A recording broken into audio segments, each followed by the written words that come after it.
বাংলাদেশ সেনাবাহিনীর সামনে এখন দুটো রাস্তা খোলা আছে। এক হচ্ছে নিজেরা মার্শাল ল জারি করা, আর না হলে পরে কূটনৈতিক সমস্যা সমাধানের মাধ্যমে শেখ হাসিনাকে তার জায়গায় পুনর্বহাল করা। মোহাম্মদ ইউনূস সরকারের সঙ্গে সহযোগিতা না করতে দেশের সেনাবাহিনীর প্রতি আহ্বান জানালেন বাংলাদেশের সাবেক প্রধানমন্ত্রী শেখ হাসিনা। গ্রেপ্তার হতে যাচ্ছে সার্জিস আর হচ্ছে হাসনা, তারা 40 কোটি টাকা আত্মসাৎ করছে এবং মিরপুরের মতো একটা এলাকার ভিতরে ঢাকা শহরে তারা একটা অফিস দিছে, সেই অফিসে কোটি কোটি টাকা নাকি লেনদেন হয়। আগামী মাস থেকে রাজপথ দখলে রাখবে আওয়ামী লীগ। আমাদের প্রাণপ্রিয় নেত্রী জননেত্রী শেখ হাসিনাকে এই বাংলার মাটিতে ফিরিয়ে আনার জন্য ঐক্যবদ্ধভাবে আমরা সংগ্রাম শুরু করেছি। ক্ষমতার ভরকেন্দ্রে কে বা কারা, তাদের মধ্যে ক্ষমতার ভাগাভাগি চলছে। 5 আগস্ট গণ অভ্যুত্থানের পর যে 626 জনকে সেনানিবাসে আশ্রয় দেওয়া হয়েছে, তাদের মধ্যে এখনো পর্যন্ত একজন অবশিষ্ট রয়েছেন বিশেষ প্রয়োজনে। কে সেই ব্যক্তি? ডক্টর মোহাম্মদ ইউনূসের যে সরকার আছেন তারা কি আসলে চান যে শেখ হাসিনাকে দেশে এনে বিচার করা হবে? দর্শক, গুরুত্বপূর্ণ ভিডিওতে আপনাকে স্বাগতম।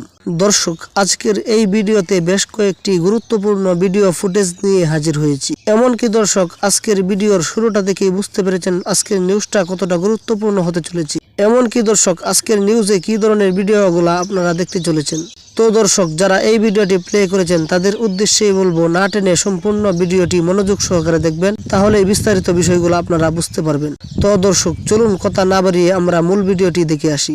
তার আগে আমার চ্যানেলে নতুন হলে চ্যানেলটিকে সাবস্ক্রাইব করে রাখবেন এবং পাশে থাকা বেল বাটনটি বাজিয়ে দিবেন পরবর্তী ভিডিওর আপডেট পাওয়ার জন্য। এমনকি দর্শক, একটি লাইক দিয়ে দেখতে থাকুন সম্পূর্ণ ভিডিওটি।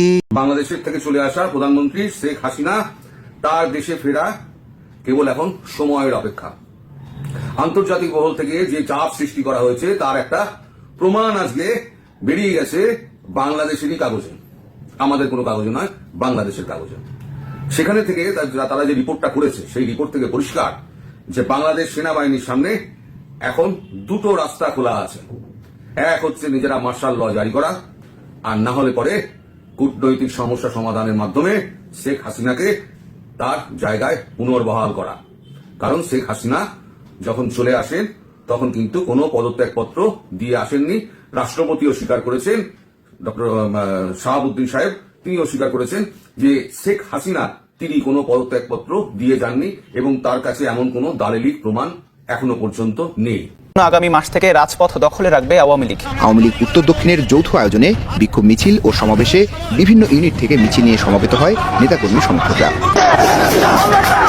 আমাদের প্রাণপ্রিয় নেত্রী জননেত্রী শেখ হাসিনাকে এই বাংলার মাটিতে ফিরিয়ে আনার জন্য ঐক্যবদ্ধভাবে আমরা সংগ্রাম শুরু করেছি।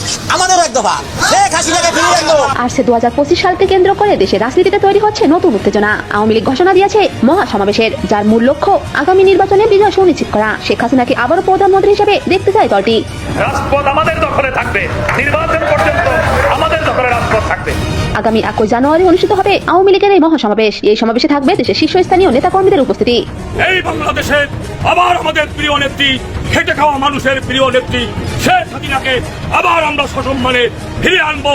এদিকে দেশে ফিরবেন শেখ হাসিনা পুত্র সোয়াজিব হজের জয়, অংশ নেবেন নির্বাচনে, এমনই এক তথ্য রয়টার্সকে জানিয়েছেন তিনি। শেখ হাসিনা মরে যাননি, আমরা কোথাও যাইনি। বাংলাদেশ আওয়ামী লীগ ছাড়া গণতন্ত্র, নির্বাচন সম্ভব না। আমার জানা মতে প্রধানমন্ত্রী শেখ হাসিনা ভালো ছিল। আওয়ামী লীগ আসবে কিনা যায় না, কিন্তু শেখ হাসিনা আসুক এটা অবশ্যই চাই। হ্যাঁ, কারণ উনি মানুষের দুঃখটা বোঝে আর কি। সুপ্রিয় দর্শক, আওয়ামী লীগের বর্তমান অবস্থা আপনি কিভাবে দেখছেন অবশ্যই জানান কমেন্টে। ডক্টর মোহাম্মদ ইউনূসের যে সরকার আছেন তারা কি আসলে চান যে শেখ হাসিনাকে দেশে এনে বিচার করা হবে? আসলে চায় না। আজকে আওয়ামী লীগের অফিসিয়াল ফেসবুক পেজ থেকে একটা চ্যালেঞ্জ দেওয়া হয়েছিল যে সরকার কিভাবে জনগণকে বোকা বানাচ্ছে। তা আমি ভাবছি যে না, এটা হয়তো আওয়ামী লীগ বলার জন্য বলছে, কিন্তু পরে দেখি যে ভাই ঘটনা তো সত্য। আমরা কেন মনে করবো না যে সরকারের যারা এই মুহূর্তে দায়িত্বশীল আছেন আপনারা জনগণকে বোকা বানাচ্ছেন। গেল কয়েকদিন আগে থেকে আমরা জানি যে শেখ হাসিনার বিরুদ্ধে রেড অ্যালার্ট জারি করা হয়েছে, ইন্টারপোলের কাছে নোটিশ পাঠানো হয়েছে শেখ হাসিনাকে ধরে বাংলাদেশে নিয়ে আসার জন্য, আন্তর্জাতিক পুলিশের সহযোগিতা চাওয়া হয়েছে। কিন্তু আজকে আপনি দেখেন এই ঘটনাটা কতটুকু মানে আমাদের যিনি একজন প্রধান দায়িত্বশীল ব্যক্তি আছেন তিনি কতটুকু উল্টাপাল্টা বক্তব্য দিয়েছেন। আপনার শেখ হাসিনাকে ধরতে আন্তর্জাতিক পুলিশ সংস্থা ইন্টারপোল রেড অ্যালার্ট জারি করেছে। এই কথা কে বলেছিল? আন্তর্জাতিক অপরাধ ট্রাইব্যুনালের চিফ প্রসিকিউটর মোহাম্মদ তাজুল ইসলাম সাহেব। তো আজকে দুপুরে সাংবাদিকদের এই তথ্য জানানোর আধা ঘন্টার মধ্যে তিনি তার বক্তব্য থেকে সরে এসেছেন। এর আগে আমরা শুনছিলাম পুলিশের পক্ষ থেকে যে শেখ হাসিনার বিরুদ্ধে ইন্টারপোলকে চিঠি পাঠানো হয়েছে। এখন আমাদের প্রসিকিউটর কি বলছে দেখেন। চিফ প্রসিকিউটর প্রথমে কয়েকজন সাংবাদিকদের বলছিলেন যে ইন্টারপোলে অলরেডি একটা রেড নোটিশ জারি হয়ে গেছে। তখন এক সাংবাদিক জানতে চাইছে যে কবে জারি হয়েছে। তাজুল ইসলাম বলেন, যখন আমরা আবেদন করেছিলাম তার পরপরই ইমার্জেন্সি এটা জারি হয়ে আছে। এটা তো আসলে বাইরে বলার বিষয় না। তখন সাংবাদিকরা একটা চ্যালেঞ্জ করে দিয়েছে আওয়ামী লীগের ওই মেসেজটার মাধ্যমে যে এটা আপনারা যে ইন্টারপোলের এনসিবির যে ওয়েবসাইট আছে সেই ওয়েবসাইটে আপনারা কি এটা দেখছেন যে রেড অ্যালার্টটা জারি হয়েছে?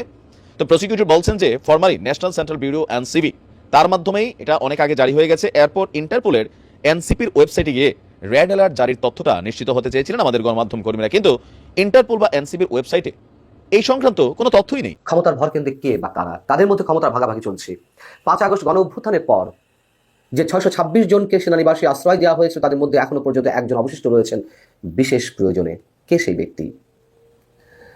ওয়ান সরকারের সময় যে 2008 সালের নির্বাচন, সেই নির্বাচনকে আমরা অনেকেই বলি আদর্শের মানদণ্ডে অনেক অপেক্ষাকৃত অনেক ভালো নির্বাচন, কিন্তু বিহাইন্ড দ্য স্ক্রিন, পর্দার আড়ালে এই নির্বাচনকে সামনে রেখে যে একটা গোপন সমঝোতা হয়েছিল, গোপন চুক্তি হয়েছিল, কি সেই চুক্তি?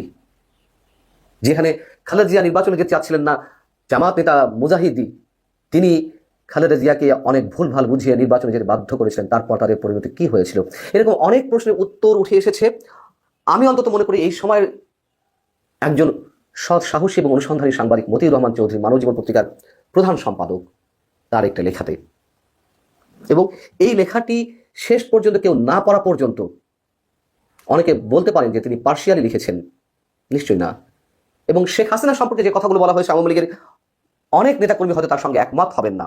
বিষয় হচ্ছে যে কোন কথা কার পক্ষে গেল কিংবা বিপক্ষে গেল, একজন সাংবাদিক সেই হিসেবে লেখেন না, তিনি লেখেন সমাজ এবং রাষ্ট্রের কল্যাণের কথা বিবেচনা নিয়ে।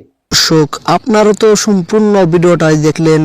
এই ভিডিও সম্বন্ধে আপনার মহামূল্যবান মন্তব্য আমার এই কমেন্ট বক্সে জানিয়ে দিবেন। আর যদি আমার চ্যানেলে নতুন হয়ে থাকেন তাহলে চ্যানেলটিকে সাবস্ক্রাইব করে রাখবেন এবং পাশে থাকা বেল বাটনটি বাজিয়ে দিবেন। আপনারা ভালো থাকবেন, সুস্থ থাকবেন। দর্শক, তাহলে এই মুহূর্তে আমি বিদায় নিচ্ছি। দেখা হবে পরবর্তীতে কোনো ভিডিওতে। আসসালামু আলাইকুম।